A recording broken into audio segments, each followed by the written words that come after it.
В эфире Абхазского телевидения информационный выпуск Амши Кушара. Здравствуйте. Сегодня в выпуске. День учителя отметили в Абхазии. 36 педагогов удостоены почетного звания «Заслуженный учитель республики». Встретимся под часами. Часы куранты на башне здания городской администрации Сухума проходят реставрацию. Быстрее ветра. Ежегодный чемпионат республики по конному спорту состоялся на Бзыбском ипподроме. Президент Рауль Хаджимба поздравил учителей с профессиональным праздником. Образование – одно из стратегических направлений развития Абхазии, подчеркивается в поздравлении главы государства. Сердечно поздравляю вас с профессиональным праздником Днем Учителя. Образование – одно из стратегических направлений развития Абхазии. Учителя – это люди, создающие своим каждодневным трудом наше общее будущее. Ваша активная гражданская позиция, профессионализм, чуткое, внимательное отношение к своим ученикам поистине бесценны. Спасибо за ваш нелегкий, но очень важный труд, профессионализм и терпение. От всей души желаю вам доброго здоровья, благополучия, счастья и успехов в вашем благородном труде. Говорится в поздравлении президента Абхазии Рауля Хаджимба ко Дню Учителя. В связи с Днем Учителя 36 педагогам абхазских школ указом президента республики присвоено почетное звание «Заслуженный учитель Республики Абхазия». С Днем Учителя! Эти слова поздравлений прозвучали сегодня во всех школах страны. Ведь свой профессиональный праздник отмечают учителя, преподаватели и работники сферы образования. Этот день празднуют ежегодно в более 100 странах мира. Ведь роль и заслуги учителей в процессе образования и вклад в развитие общества неоценима. В настоящее время в республике действует 167 школ. У 26 тысяч учеников, более 4 тысяч преподавателей. Наша съемочная группа побывала сегодня в новом микрорайоне столицы в абхазской школе номер 5 имени Ефрема Эшба. Выпускница этой школы, наш корреспондент Асида Малия, расскажет о героях дня. Прозвенел звонок на перемену. Для учеников, скорее всего, это самые любимые минуты учебного дня. В школьных коридорах шумно, резвятся ученики младших классов. Но даже на переменах с детей не спускают глаз. Шазина Алексеевна, учитель младших классов, наблюдает за тем, как ведут себя дети. Классный руководитель 4 Б признается, чувствует за собой колоссальную ответственность. Быть педагогом – это надо быть матерью. В школе, как и полагается, с 9 утра идут занятия, но поскольку сегодня день праздничный, перед звонком состоялась торжественная линейка, на которой ученики поздравили своих учителей. Лиана Хварцкая директором 5-й школы работает уже несколько лет. Долгие годы до ее прихода эту должность занимала Галина Торчуа. В этой школе я уже 5 лет, да. Когда пришла, конечно, было очень трудно, коллектив большой, сложно, но спасибо такому коллективу дружному, который поддержал, рядом стал со мной. И хотелось бы, конечно, сказать большое спасибо Галине Александровне Торчу, которая воспитала такой коллектив. В настоящее время в этой школе обучаются 670 детишек, преподают им 56 учителей. Поток детей в этом году очень увеличился, можно сказать. Первоклассников у нас 98 первоклассников. Мы открыли 4 параллельных класса. Ламара Турава – преподаватель абхазского языка и литературы. В этой школе она работает с 1985 года. Ламара Константиновна воспитала не одно поколение достойных граждан нашей страны. В 2011 году она удостоилась звания «Учитель года». В этот праздничный день учителя школы радуются и другой новости. Указом президента 36 педагогам школ присвоено почетное звание «Заслуженный учитель Республики Абхазия». Среди них и представители 5-й школы – Нелли Таркил, Галина Торчуа, Нуца Малания, Мимоза Зантария и Лиана Адлейба. Большой труд педагога вообще сравнивали раньше с трудом шахтера. Потому что это очень трудный, очень такой, тут и не только обучение, тут и воспитание человека. Трудоспособность, крепкие нервы, терпение, целеустремленность – это далеко не все важные качества преподавательского таланта. И только сочетая их, учителя могут добиться признания от учеников, любви и уважения. Я всех своих учителей уважаю и люблю их. Каждый по-своему хороший. Бывают и строгие учителя, но в норму. Всех одинаково люблю и уважаю. Профессия учителя только для самоотверженных людей. Одна из таких Саида Смар, за плечами которой 27 лет педагогического опыта. Как и большинство своих коллег, избегает интервью, не упуская вместе с тем возможности пообщаться со своей выпускницей из 11 Б. Это был второй выпуск школы после войны. Хочется верить, что все воспитанники рядом со своими учителями всегда ощущают гордость и благодарность. Асида Маля, Саид Агухава, Абхазское телевидение. Учителей Абхазии с профессиональным праздником сегодня поздравил и министр образования республики Адгур Какоба. Вы прошли самые трудные времена, когда нужно было восстанавливать разрушенные войной объекты образования. Шаг за шагом старались поднимать уровень образования в республике.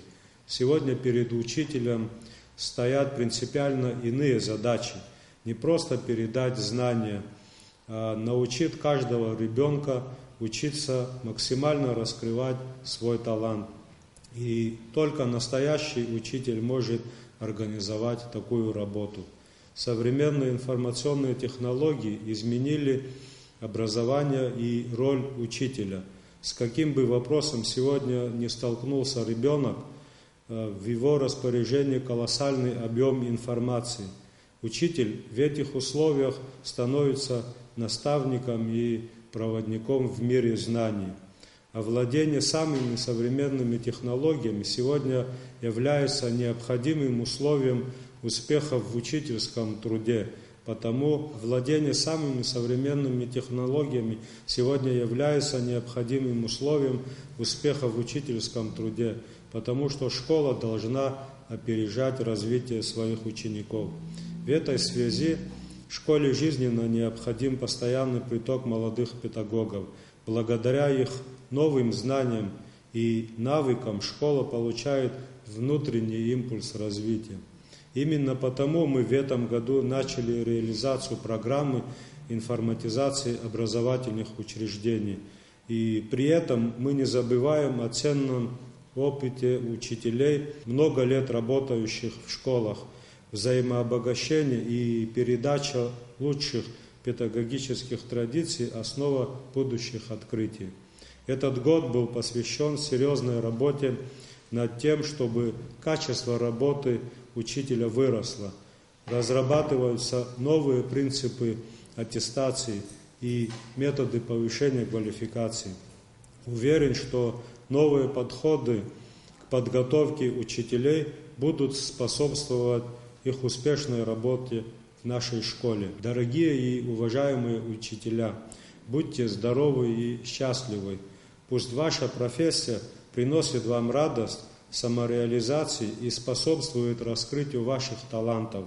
Только вы способны вырастить талантливых учеников. Президент Рауль Хаджимба встретился с делегацией Федеральной службы судебных приставов России во главе с ее директором, главным судебным приставом России Артуром Парфинчиковым. В составе делегации в Абхазию также прибыли главный судебный пристав Краснодарского края Александр Кумиров и заместитель начальника управления ФССП по Краснодарскому краю Сергей Минасян. Во встрече приняли участие министр юстиции Республики Абхазия Марина Пилья и заместитель министра Рауль Пандия. В ходе встречи обсуждались вопросы становления и развития Института судебных исполнителей в Абхазии. Рауль Хаджимба подчеркнул незыблемость принципа неукоснительного исполнения судебных решений.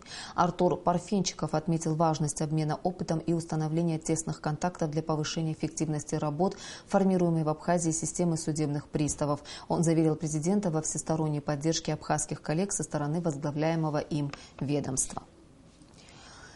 Сегодня свой 80-летний юбилей отмечает абхазский поэт и лауреат государственной премии имени Дармитагулия Платон Бебия. Юбиляра поздравили друзья и коллеги по цеху. Поздравительную телеграмму поэту направил президент Абхазии Рауль Хаджимба. Он высоко оценил вклад Бебия в развитие абхазской литературы, отметив самобытность его произведений. Рауль Хаджимба особо выделил переводческую деятельность поэта. Президент пожелал поэту долгих лет жизни и крепкого здоровья. Делегация Сухума приняла участие в Международном инвестиционном форуме «Сочи-2015». Форум проходил с 1 по 4 октября на территории главного медиацентра Олимпийского парка.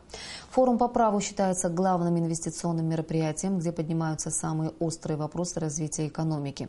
В рамках форума глава администрации Сухума Адгур Харазия встретился с мэром города Сочи Александром Пахомовым. Главы городов обсудили перспективы сотрудничества. Местные туристы, мы постоянно решаем проблемы, которые возникают на пункте пропуска, с объектами показа. То есть полный контакт у нас с Республикой Абхазия и в частности с городом Сухум есть. Мы ездим друг к другу, но нет ни одного документа, который регламентировал бы наши отношения. Я думаю, что мы вот с сегодняшней встречи начнем развивать и выводить наши отношения на новый уровень. Мы должны учиться у российских регионов планированию, как застраивать город. Я являюсь мэром города. И как внедрять новые технологии. И я думаю, что мы много полезного увезем с собой отсюда.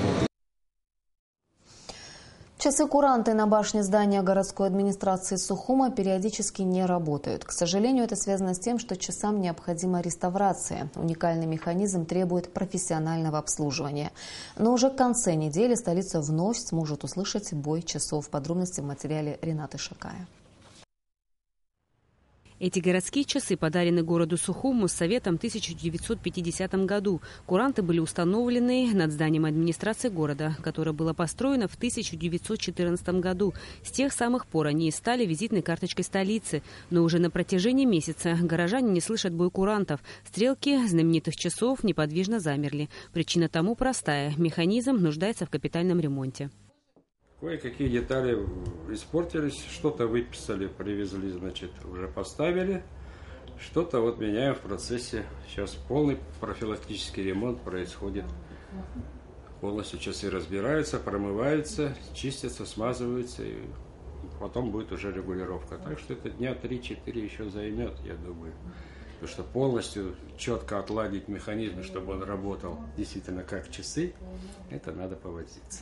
Помимо механизма часов, в ремонте нуждается помещение, расположенное под башней. Зданию администрации более 100 лет. Крыша протекает, балки прогнили, нужен капитальный ремонт. Шпильки вылетели в некоторых барабанах, вилка вот поломалась, тут приходилось ее ремонтировать, вот это вот она, анкерная вилка. Регулировка общая, ну в общем тут проблемы были. Но самое главное было, что механизм опустился, из-за этого все начало ломаться. Потому что когда механизм работает наперекос, начинают детали просто-напросто ломаться, как и в любой машине. Это тоже машина своего рода. Капитальный ремонт часов идет к завершению. Буквально через несколько дней сухумчане и гости столицы вновь услышат бой курантов и смогут сверять время с главными часами страны. Рената Шакая, Астамур Гошба, Абхазское телевидение. В Гагре в помещении администрации рынка в понедельник днем прогремел взрыв. По сообщению пресс-службы МВД Абхазии, в кабинет администрации рынка неизвестным было закинуто взрывное устройство неустановленного образца. В результате взрыва один человек получил осколочное ранение. Кабинет администрации рынка полностью сгорел, говорится в сообщении пресс-службы МВД Республики. По данному факту прокуратурой Гагарского района проводится расследование. На Бзыбском ипподроме прошел ежегодный чемпионат республики по конному спорту, посвященный Дню Победы в Отечественной войне народа Абхазии. Это один из самых популярных и любимых видов спорта в нашей стране. О том, кто пришел к финишу первыми, чья команда стала лучшей, расскажет Нисфа Аршба. Скачки, традиционная джигитовка, метание дротиков и абхазский конный футбол. Все это насыщенная программа ежегодного чемпионата Абхазии по конному спорту. На первый взгляд метание дротиков – самая простая дисциплина в конном спорте. Движение вперед, назад, по кругу. Ну и цель поразить при этом надо максимально точно. Однако специалисты скажут, что все как раз наоборот. Просто лишь на первый взгляд. В этой дисциплине проявляется высшая школа верховой езды. Ведь всадник должен продемонстрировать полное единение с лошадью. Мы чемпионат провели на высшем уровне. Я сегодня горжусь, что у нас в Абхазии возрождается конный спорт, особенно национальный вид спорта. В этот раз было представлено 4 команды из конно-спортивных клубов Гудауты, Гагры, села Лыхны, Очимчирского района. Они разыграли сразу несколько комплектов наград, среди которых приз памяти первого президента Владислава Ардзинба, приз памяти второго президента Сергея Багапш, кубок и денежный приз, учрежденный послом России в Абхазии, и приз призеров Олимпийских игр Дениса Царгуш и Саиды Гумба. Также разыгрывался кубок, учрежденный администрацией, собранием Гагарского района и города Пицунда. Известно, как народ Абхазии любит скачки, какой это популярный здесь вид спорта. Поэтому я счел возможным внести свой скромный вклад в развитие этого вида спорта в Абхазии. Учредил свой приз. Очень приятно, что сегодня победили достойнейшие, я их поздравляю. Кажется, и животные чувствуют, что это заключительное в нынешнем году соревнование. И оно состоялось при поддержке компании «Аквафон», которая на протяжении многих лет активно спонсирует различные спортивные мероприятия в Абхазии. Абхазия традиционно конная страна с огромными традициями, давними, древними традициями. Каким-то образом молодежь оказалась оторвана от спорта конного, у нас мало ипподромов и так далее. Вот своей поддержкой и помощью мы хотим, чтобы дать импульс дополнительный для того, чтобы поднять этот вид спорта. В рамках чемпионата прошли состязания в спортивной игре Аймца-Кячера. С давних времен эта игра вместе со скачками и разными видами джигитовки занимала центральное место на любом абхазском празднестве. Уже давно позабытая игра при помощи первого оператора сотовой связи Абхазии обрела, что называется, вторую жизнь. Для тех, кто не знает, Аймца-Кячера – это состязание двух команд, цель которой – пронести снаряд за линию финиша амбу противника. Сама игра начинается в центре поля, где находятся оба капитана. Один из них по жребию бросает снаряд вверх, и каждый из них старается отбить его к игрокам своей команды. Поймав, необходимо донести его до финиша, никому не передавая. Команда, перебросившая большее количество снарядов за амбу в отведенное время, становится победителем. Лучше всех с любимой абхазской игрой Аймца-Кячера справились кутольцы. Кубок от компании «Аквафон» с призовым фондом вручили лучшему игроку Алясу Кваранце. Для нас особенно отрадно, что мы стоим рядом с вот этим вот делом возрождения игры Аймца-Кячера, традиционной абхазской игры. Возрождает ее Даур Цвижба, это Очимчирский молодежный центр Гюэнас. Нам очень приятно, что мы имеем отношение к этому. Сегодня мы являемся призовыми спонсорами. На будущий год мы думаем, что это начинание получит развитие и, возможно, не только вот районные будут команды в Очимчирах, в Гудаутской Абхазии. Возможно, что села будут представлять свои команды. Мы очень на это надеемся, готовы стоять рядом с этим начинанием. В Абхазии соревнования на выносливость, зрелищность и быстроту проводят не на ипподроме, а в естественной среде. Эти состязания длились 2 дня, в течение которых количество зрителей на трибунах только увеличивалось. Победителей чемпионата, как и положено, 3. В общекомандном зачете лучшей стала сборная команда Гудауты. Второй результат у очимчирских наездников. 3 лидеров замкнула команда села Лыхны. По итогам состязаний среди инвалидов-ампутантов, которые впервые приняли участие в чемпионате Абхазии, первое место занял Шампо Мырзаугл. Ежегодный приз компании «Аквафон» Кубок первого президента Абхазии с призовым фондом 100 тысяч рублей достался Беслану Абхазава, хозяину скакуна, ставшего лучшим в забеге на 2400 метров.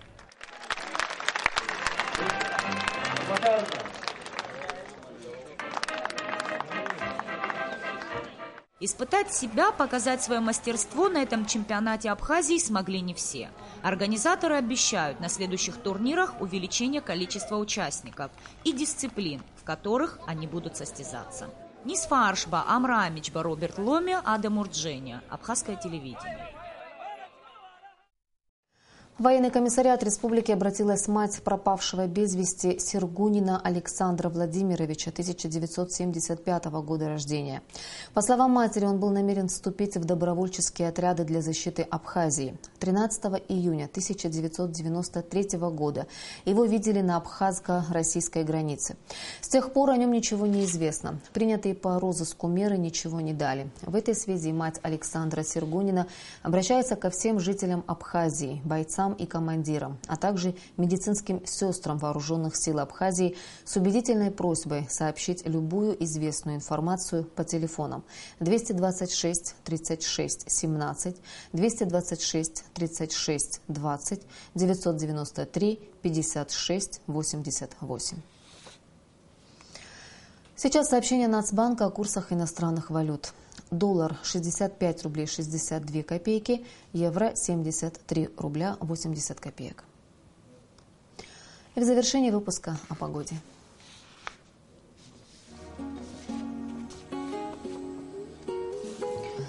По сообщению гидрометеослужбы, завтра в Абхазии будет переменная облачность без осадков. Температура воздуха ночью плюс 15-17, днем плюс 23-25 градусов. Температура морской воды плюс 25 градусов.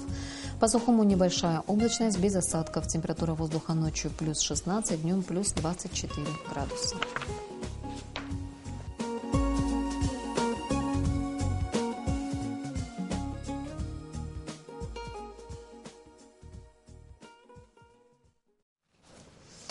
Информационный выпуск завершен. Я желаю вам всего доброго и прощаюсь. До встречи в эфире.